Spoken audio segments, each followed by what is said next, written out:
Luk ngono ki. Mas Kimpul. Tuh, wong Mas Kedrut kok. Iya, sing gender kuwi. Gak men. Sing utama nek pawarsa kan minangka dalang begini. Ya. Yo. Yo langsung aja.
Sambel kemangi pamundutan saking Pak Parnoto bakule gori ya karo saka sahabat-sahabat Kudus sedherek-sedherek saka Kudus ya lewong meneh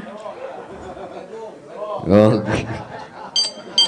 iki lewong ambal ping 3 ora masalah ya heeh karepku ya arep tak nggo klasik ya wis ora apa ya liya waktu bisa terus ya ora apa-apa. Lewong meneh napa niku? Oh nggih mega lewong. Ya. Kamen dikancani karo Sipus. Pusmeong. Ya. Pusmonge. Ya. Ora apa-apa. Lewong malih Pak niki. Lah iya pamundutane ngono. Ya. Di apa jenenge? Ora apa-apa gara-gara dugi jam 4 lewong. Ya. Wis waton apa warga remen. Ya. Ya. Bapak kersa joget, Pak? Nggih. Ya. Ngejak iki apa ora? Oh nggih, nggih kula tagihe, Pak. Nggih, kuwi mau wis ngadeg to. Ya. Ya langsung bayar rasa suwe.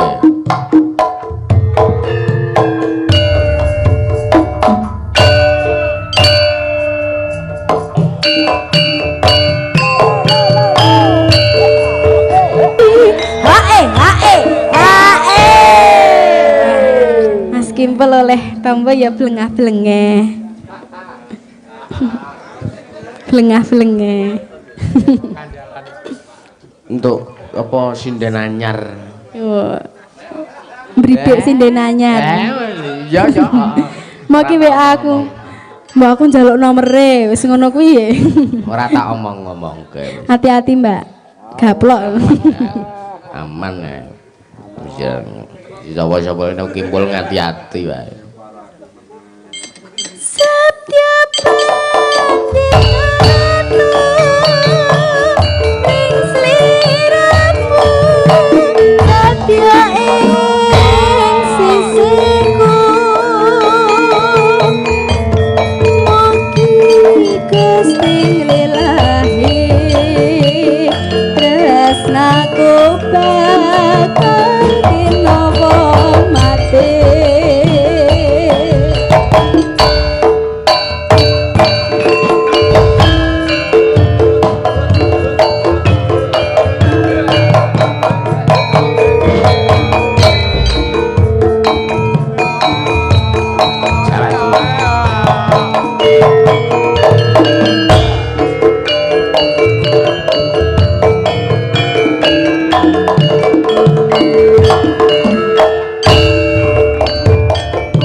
utak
ya wis gak ditindingi slendro wae ya mau mbak iki wis ngadeg saiki ya sida malah mapan turu donga iki sing wedok ngadeg terus ya wis ora apa-apa karang kahanan kali ya ayo sowan bapak engka sajak bapak toto rubu-rubu buru-buru gara-gara nggih mergi mboten saged kula peksake niki mengke nek kula peksa malah jarem dadose kula kangelan dadahke ya ora apa-apa tunjung tratepang yo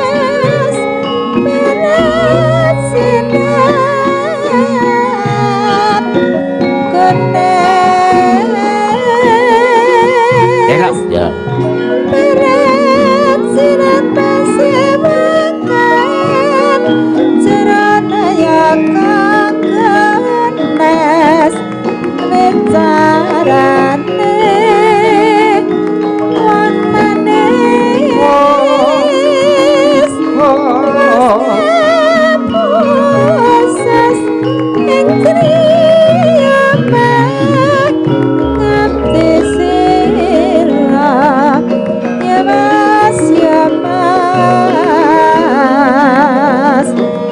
Dharma Surya Kenes Surya Lumabengan Cala Kenes Wicarane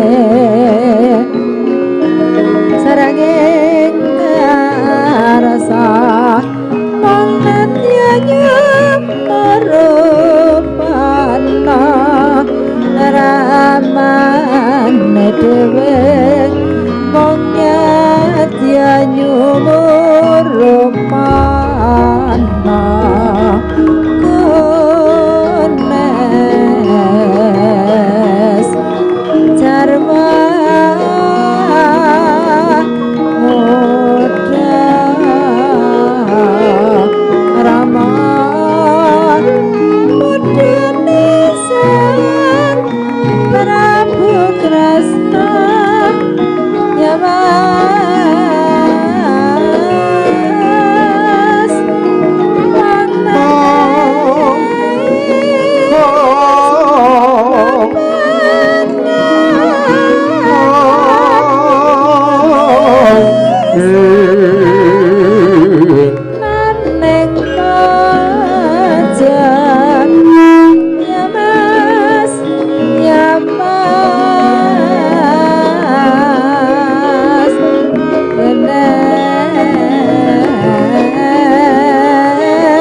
goodness realanes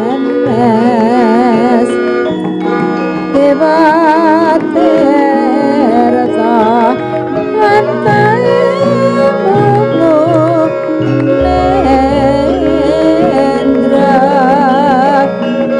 rama rama vantae mungu lendra mas rataruna panggalabu nagara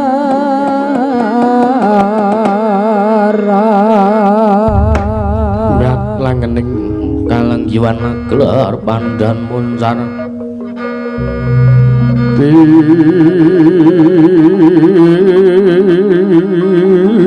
non ler kekoneng surem sorote tambadang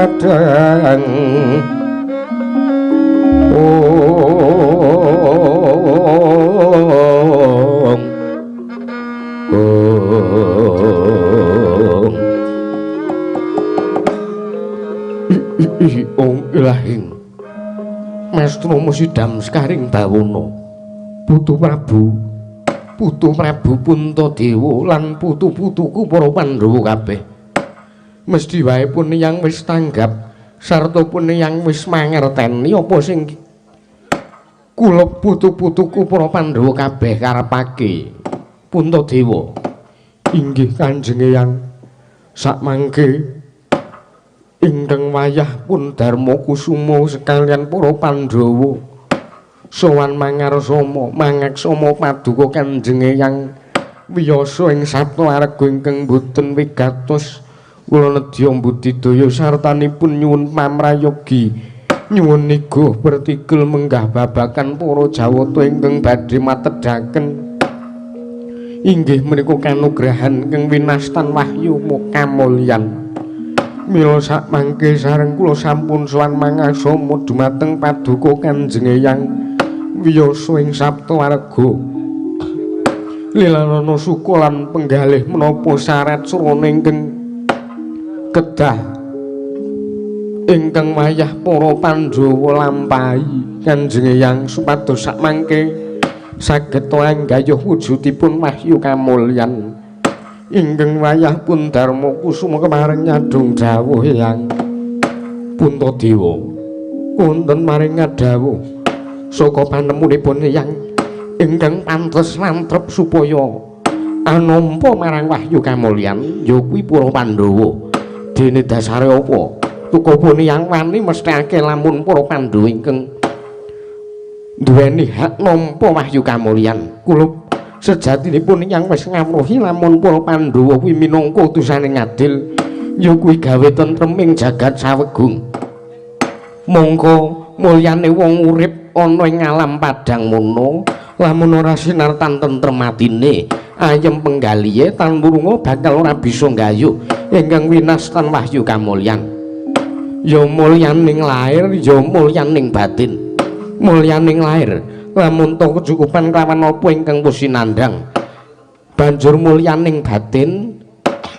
lamun to uripe migunani tumraping wong akeh inggih Kanjeng Eyang kasinggihan mekaten ya mula nggih Pandhawa aja kendhat anggonmu tansah tetulung marang sak pepadane ngurip aja kendhat nggonmu tansah paring buga wong kaluwen paring sandang wong kawudan paring teken wong kalunyon iku mau kabeh sayekti kinarya tapa nggonira mapan ana ing alam padang kula Puntadewa inggih Kanjeng Eyang menapa ingkang sampun paduka dawuhaken tartemtu para Pandhawa mboten badhe selak Kanjeng Eyang ya dene Kaki Prabu Ndrawati ingkang tansah ngulati lawan putu-putuku para Pandhawa aja kendhat nggonmu tansah jejeke marang kang bengkong aja kendhat nggonmu tansah benerke kelawan barang kang luput sebab becik adikaya ngapa Pandhawa mono titah suwantah ingkang kedunungan ina lali salah apes lan mati elingno lamun nedeng lali dandanana lamun nedeng ina Kaki Prabu Kresna inggih ngestaken dawuh Paduka Kanjeng Hyang miyos ing Saptaarga kanthi kaya mangkono nggonira urip ana ing alam padhang bakal nggayuh kelawan tentrem lan ayem wong kang wis kasembadan nggayuh kelawan tentrem lan ayem mau sayekti bakal bisa ngrasake kelawan kamulyaning urip mula kang sangka kuwi nggir wahyu kamulyan kuwi sayekti ora mawujud lan ora karasa lamun wis mapan ana nyangganing sira putu-putuku para Pandhawa sebab mulyaning sira ya mung sira dhewe ingkang bisa nggayuh lamun tumrujut nggonira nggayuh wahyu kamulyan sayekti selawase urip kita ora bakal bisa ngrasakake apa ingkang pinastan mulya kuwi mau nggir Puntadewa Arjuna Padine Werkudara lan kowe kabeh nyatanyening kalangjiwan kaya pandhan wonsar tinon lerekaku nang surem sorote tanpa adang kasur lan pacaring purnaming kekono dasaring mangsa katiga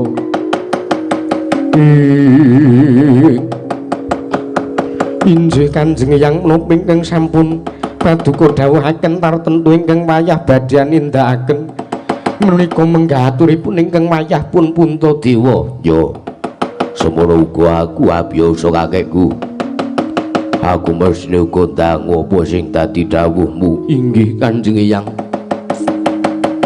semanten ugi ingkang wayah ing Madukara Punarjuna babagan menapa ingkang sampun paduka dawuhaken tartentu cinandhi wonten ing mestaka ingkang wayah ing Madukara Kanjeng Hyang ing Saptawarga syukur yen to pancen kaya mangkono ndak suwun marang panguwasaning Dat Kamara ing Dat muga-muga to kang dadi pengendikanku ora mrujut kelawan kersaning para Jawata wahyu kamulyan ya mung sira para Pandhawa ingkang keduga nampa ngger kula putu-putuku para Pandhawa kanca para Pandhawa ya kumulung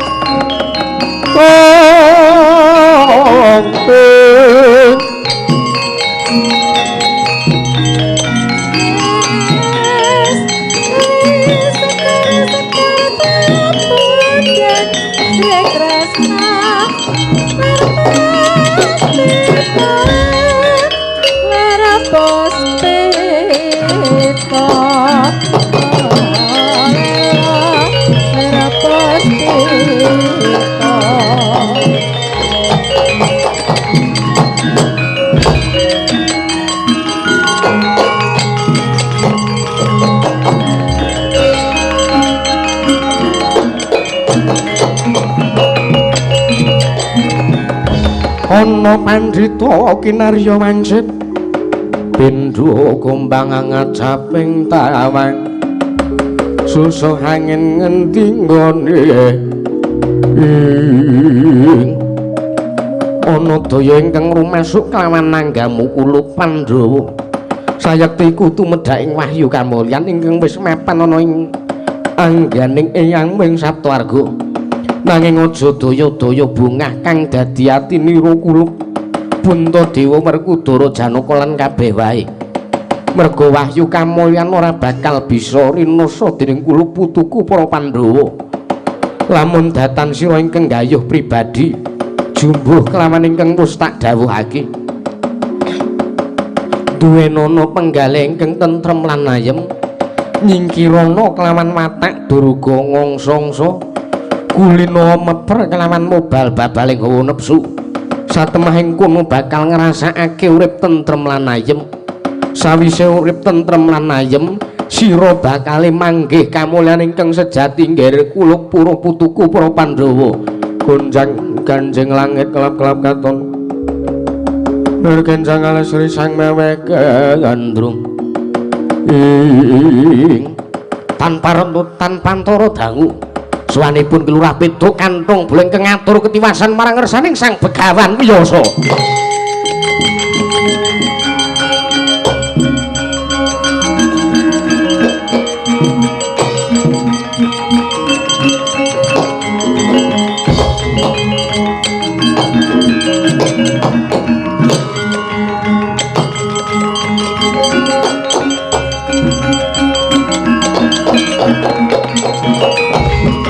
Wekon sing langit kelap-kelap katon lir genjang alis risang maweh gandrung sabaran katulung mukir moyak ayek saking dias balewur Petruk kancung bolong ana apa ketiwasan berban ing Jawi geger kawontenanipun sebab sakmangke wonten pengamukipun Begawan Durawa ingkang gegirisi gilani pokoke medeni apa-apa sing enten ngarepe mesti ditrujang apa-apa sing ngarepe mesti dirusak ngumbar-umbar guna kasantikan ngumbar-umbar guna katidayan mboten rimaken nek para Pandhawa nampi wujudipun wahyu kamulyan wiloswanipun ingkang abdi ing kapitruan mriku sakti nyuwun senjata pitulung dhumateng panjenengan sartanipun para Pandhawa sakmangke supados amungkasi perkawis menika Wiladala Werkudara nggih aja kaget lamun Petruk matur yen to ingkang gawe geger Penemban Durna ya ora dadi ngopo ya bener kuwi ingkang menehi ngilmu karo kowe wong kang maringi ngelmu nglawan Werkudara padine Janaka ya nanging yen to pakartine Durna mau wis kleru saka dalan sing bener wajibe mbok benerake yen Durna wis menggok sarta wis bengkong pakartine wajibe mbok jejegake munggo kuwi wong kang kepengin gayuh wahyu kamulyan sedati nggih yo njaluk pamit